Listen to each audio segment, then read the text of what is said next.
Baik teman-teman. Nah, di sini ada dua kandang ya. Memang terlihat satu tetapi ada sekatnya itu teman-teman.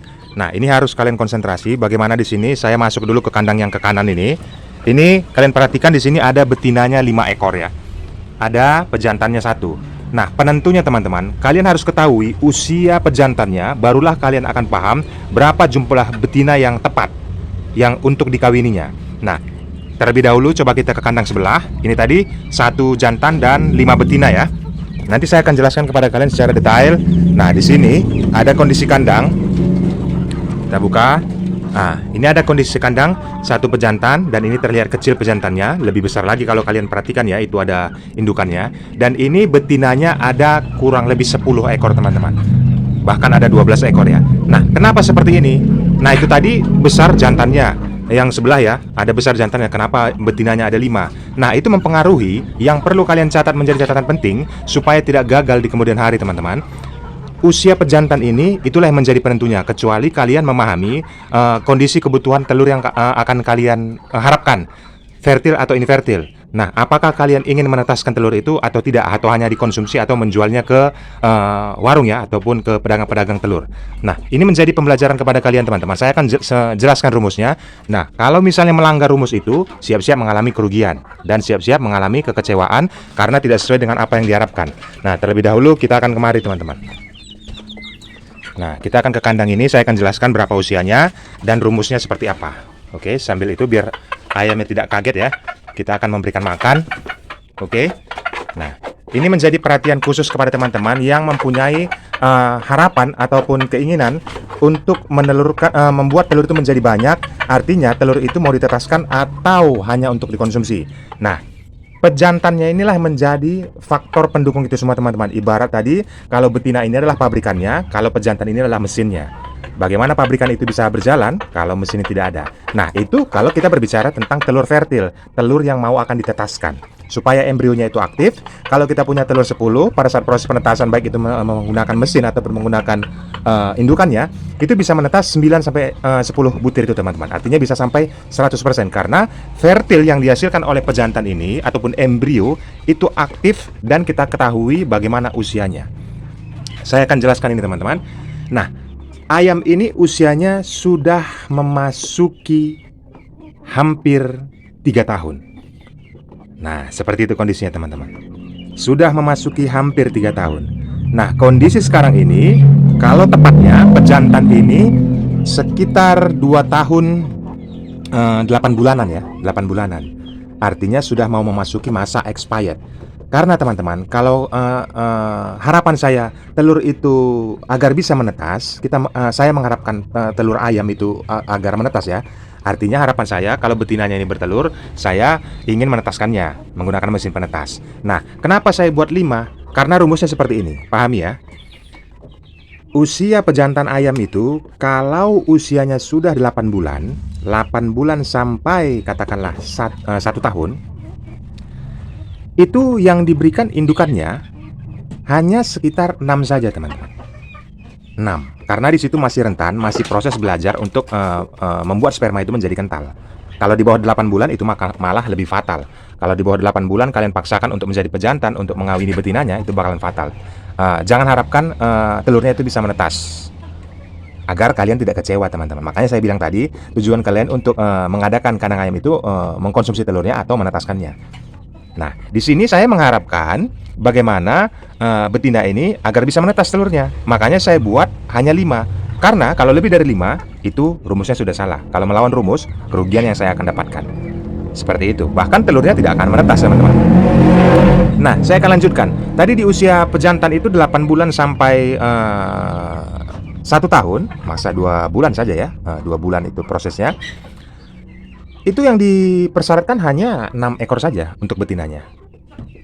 Dan itulah kemampuan dia teman-teman. Tetapi kalian perhatikan, kalau sudah nanti usia 1 tahun sampai 2 tahun pejantan itu, artinya kalau sudah usia 1 tahun, ada perjalanan sampai setahun lagi, makanya usia ayam itu jadi 2 tahun, itu selama setahun itu 10 betina dia sanggup. Dan itu mampu, dan itu memang akan menetas. Embrionya akan tetap aktif.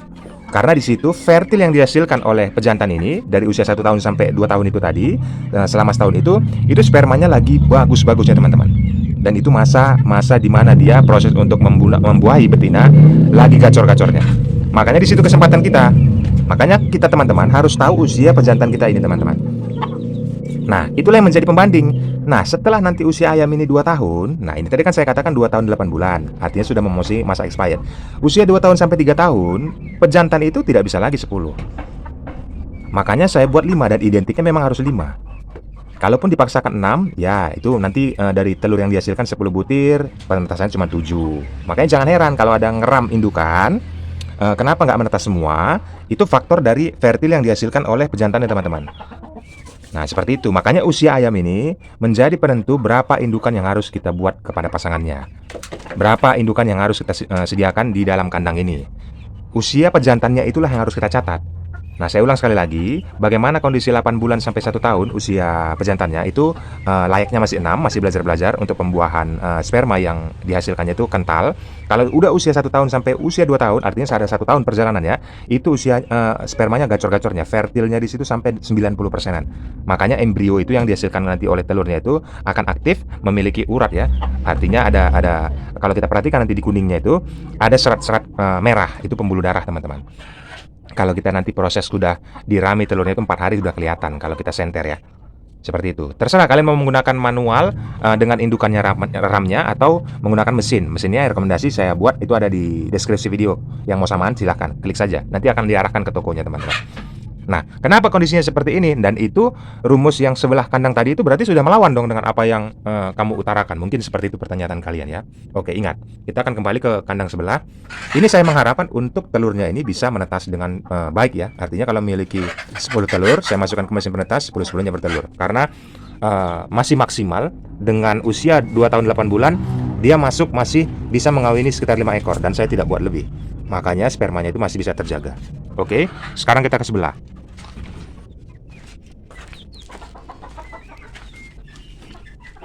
Nah, dengan catatan, saya bilang dulu, dengan kondisi seperti ini, usia pejantannya ini masih 8 bulan. Nah, berarti ngelawan rumus.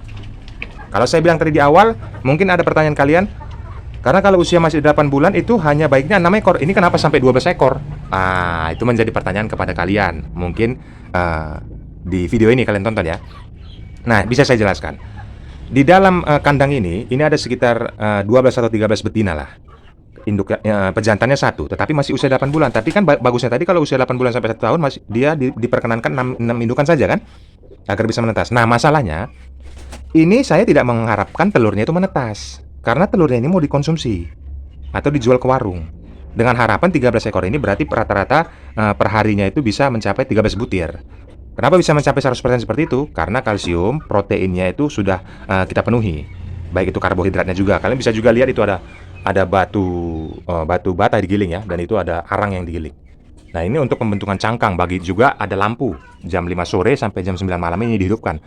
Nah, agar apa? Agar kelenjar pinail pada sensor di kepala betinanya itu terangsang untuk bertelur. Nah, jadi hal-hal seperti itu saya sudah jelaskan di video sebelumnya. Nah, ini berkhusus kepada pejantan.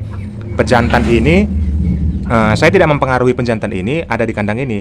Betina ini tidak ada pun pejantannya di sini, dia akan bertelur teman-teman. Makanya yang saya harapkan di sini bukan telur fertil, tetapi telur infertil yang saya mengharapkan tidak memiliki embrio karena saya mau konsumsi. Apakah nutrisinya sama? Itu bisa menjadi pertanyaan mungkin kepada kalian ya.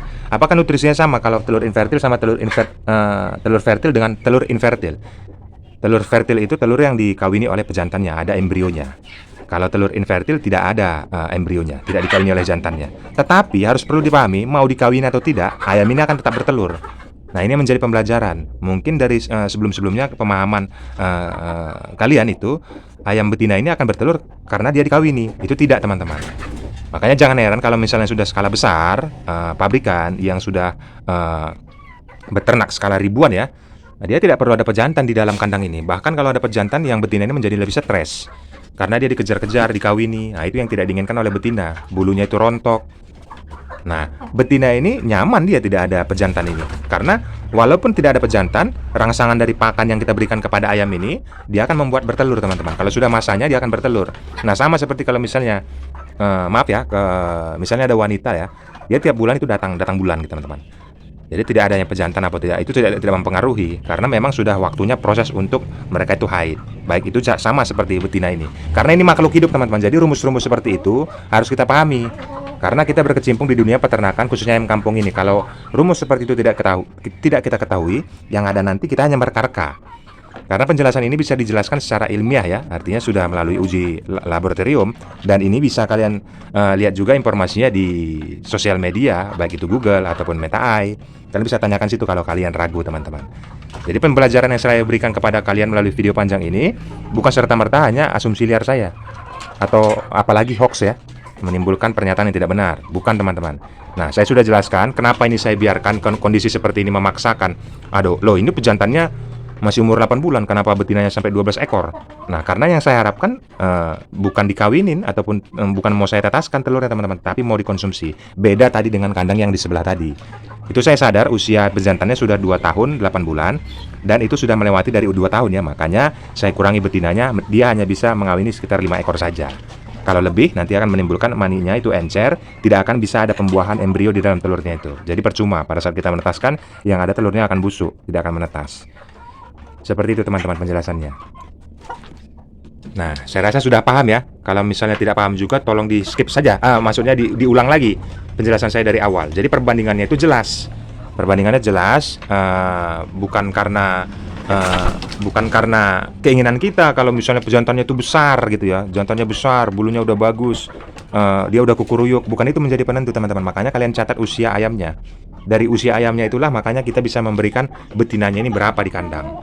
Seperti itu. Jadi bukan karena posturnya besar, tetapi karena usianya. Saya ulang sekali lagi, kalau usia 8 bulan sampai 1 tahun, artinya ada 2 bulan prosesnya itu baiknya hanya sekitar 6 saja maksimal. Kalau sudah 1 tahun usia pejantannya sampai 2 tahun, berarti ada proses 1 tahun di situ. Nah, di situ bisa dibuat betinanya itu 10 dan itu memiliki embrio pasti aktif teman-teman. Karena di situ spermanya lagi gacor-gacoran dan lagi kental-kentalnya. Nah, kalau sudah 2 tahun sampai 2 tahun ke atas sampai 3 tahun, artinya ada setahun di situ, itu hanya 5 saja. Itu diturunkan lagi karena spermanya sudah mulai menurun ya. Artinya kekentalannya sudah mulai menurun. Jadi kalau kita paksakan nanti melawan rumus itu, yang ada telur itu tidak akan menetas. Jadi sia-sia, membusuk pada saat proses pengeraman. Nah, tahapan-tahapan seperti ini saya kasih tahu kepada kalian teman-teman. Apalagi nanti kalau usia baru 8 bulan ke bawah, belum sampai 8 bulan, itu dipaksakan untuk mengawini, sama saja. Begitu telurnya ada, kalian ramkan. Nah, kalian lihat nanti waktu di mesin penetas itu muncul ada seperti urat-uratnya hidup, ada embrionya gitu kan, 4 hari. Tapi nanti proses waktu sudah 7 hari, 8 hari itu tidak tahan, dia mati teman-teman. Makanya telurnya busuk, tidak menetas. Makanya faktor untuk menetasnya telur ayam itu dari pejantannya. Pahami dan catat usianya berapa. Barulah kita tahu berapa ekor betina yang layak untuk dia kawini teman-teman.